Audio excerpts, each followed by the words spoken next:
So my book report is on 9/10, a September 11th story by Nora Ray Lee Baskin. And this book is basically about everything that happened before 9/11, everything that happened after 9/11.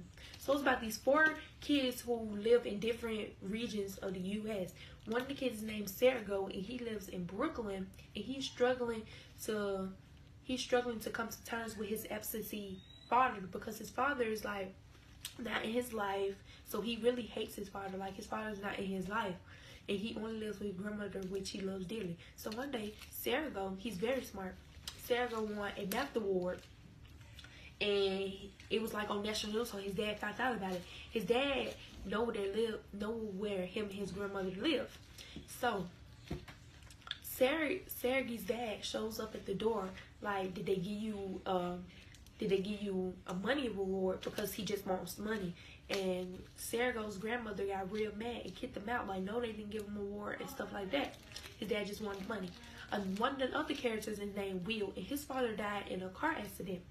And the thing about this car accident is, Will's father always told him, if you see a car, like if you're driving on the highway and you see a car on the side, do not just stop right behind that car and go look. Stop miles away from the car and like go look in case anything happens. You won't be too close up on the accident. So Will's father did not. He was on the road like he was a truck driver. He did not follow the rules. So Will's father, he actually pulled up close to the truck, and he seen to make sure the folks was okay. He seen that they were dead.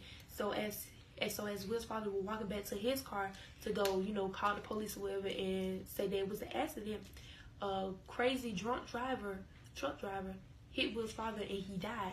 And Will is kind of mad and upset with this, even though he know his dad didn't mean no harm. He's kind of mad because his dad always told him, you don't do this, but he went right back and did it. So Will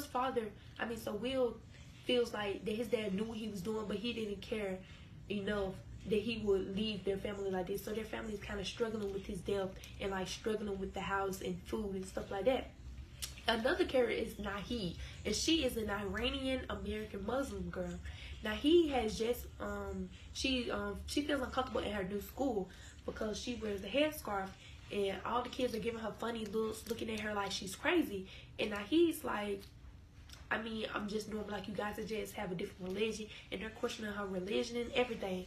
So another character is Amy, and Amy is she just moved to Los Angeles and she started a new school, but she's really missing her mom because her mom had to fly to NYC on a business trip for a meeting at the Twin Towers, which is where 9/11 happened.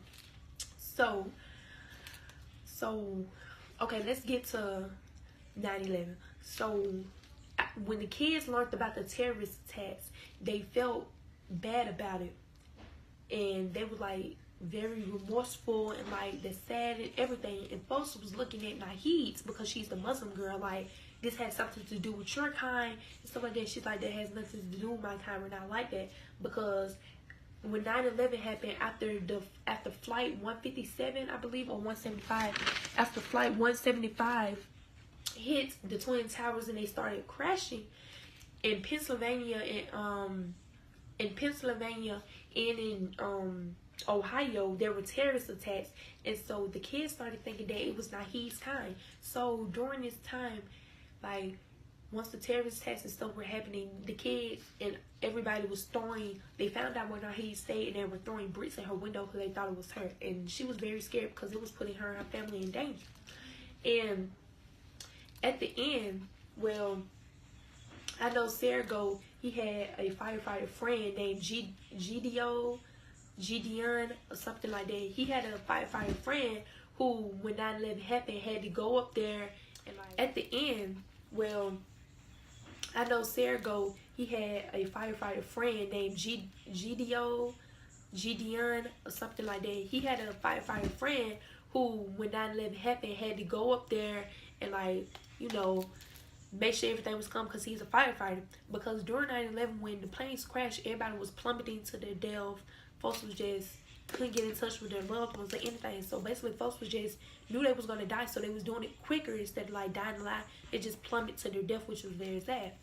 So Gideon had gave Sergo tickets to. They was doing this little thing like where the Twin Towers had crashed. They put like ropes by ropes by to show that it's a very off limit area, remorseful area, very significant area. And so all the kids end up going to the Twin Towers where it had crashed to show their remorse and everything. And none of their loved ones got hurt though. And Amy was really mad because she thought her mom had got hurt and she ain't heard from her in 3 days, but her flight was just late. And so when she woke up and she seen her mom, she was very happy. So the story basically ends just with everybody showing their remorse at the Twin Towers, and with the book ending with folks playing the flute and them saying their remorse and everything. So yeah, I would recommend this book to kids my age, 15 and older, kids in the 4th, 3rd grades, because it's very educational book and it's good. It puts it in a kid way. Like, it doesn't put it in a historical way where you're like, I'm confused, can you explain this? Like, it puts it in a plot twist where you understand it just for us kids. So this is the book.